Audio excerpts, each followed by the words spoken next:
पनीरची भाजी. त्यासाठी आपल्याला लागणार आहे कांदा, 2 मीडियम साईजचे कांदे, 2 टोमॅटो आणि मिरची, अद्रक आणि लसूण आणि 200 ग्रॅम पनीरपैकी मी थोडंसंच घेतलं आहे. मी मटर पनीर बनवते तर ऑब्व्हियसली मटर तर लागेलच. त्याच्यानंतर थोडंसं दूध घ्यायचं ते मसाला मिक्स करण्यासाठी. आणि आज मी इथे डीमार्टमधून आणलेलं MTRचा मटर पनीर मसाला यूज करणार आहे. तर त्यामध्ये 3 पॅकेट्स असतात. ॲक्च्युली तो पनीरचाच मसाला असतो.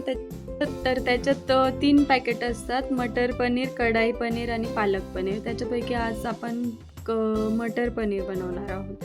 तर त्यासाठी सगळ्यात आधी मी एका मिक्सरच्या भांड्यात कांद्याचे काप केलेले ते आणि मिरची आणि अद्रकचा एक तुकडा घेतला आहे, तो पिसून घेतला आणि ते साईडला एका वाटीत काढून घेतलं. त्याच्यानंतर त्याच मिक्सरच्या भांड्यामध्ये टोमॅटोची पण तसेच काप केलेले आहेत, 2 टोमॅटोचे, ते पण बारीक करून घेतले आहेत टोमॅटो. आणि त्याच्यानंतर त्या दुधामध्ये ते मटर पनीर मसाला मिक्स करून घ्यायचा आणि एका पातेलीमध्ये पाणी घेऊन त्याच्यात मटर ते उकळून घ्यायचे आहेत. आणि त्याच्यानंतर एक कढाई घ्यायची आणि त्याच्यात कढीपत्ता टाकायचा सगळ्यात आधी. आणि त्याच्यानंतर तो आपण बारीक केलेला जो मसाला आहे कांदा, मिरची आणि अद्रकचा, तो टाकायचा. त्याच्यानंतर एक अद्रक लसूणची पेस्ट मिळते मार्केटमध्ये, तर ती पण यूज केली मी, ती टाकली त्याच्यानंतर. आणि टोमॅटोची प्युरी टाकली त्याच्यानंतर.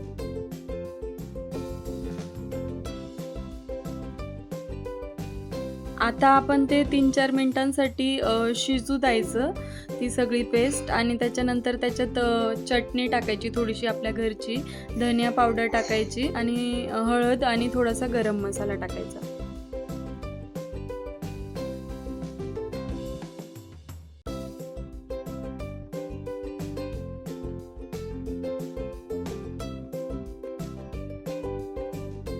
थोडीशी आपण कोथिंबीर पण टाकू त्याच्यात. आणि त्याच्यानंतर थोडं तेल सुटलं की त्याच्यामध्ये आपण ती जी दुधामध्ये पावडर मिक्स केली आहे, मसाला मिक्स केला आहे सॉरी, तो पण टाकायचा. आणि परत त्याला 2-3 मिनिटांसाठी तेल सुटू द्यायचं आणि उकडलेले वाटाणे आपण त्याच्यात टाकून द्यायचे त्याच्यानंतर. आता थोडंसं अजून त्याला तेल सुटू द्यायचं आणि त्याच्यानंतर आपण त्याच्यात थोडं पाणी टाकू. तेल सुटल्यानंतर थोडंसंच टाकायचं.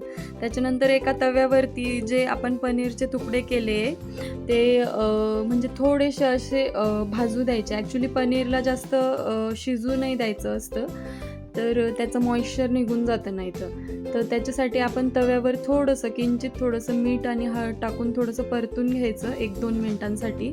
आणि इकडे कढईमध्ये तेल सुटलं, अर्धा ग्लास पाणी टाकायचं त्याच्यानंतर.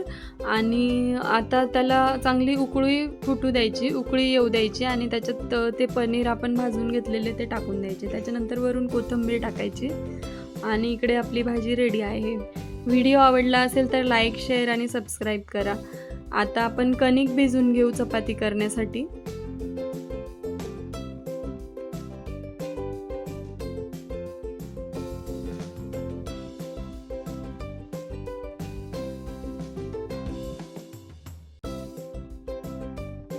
चपाती कधी फुगत नाही माझी एवढी, पण आज फुगली आहे तर ती तुम्हाला पण दाखवते.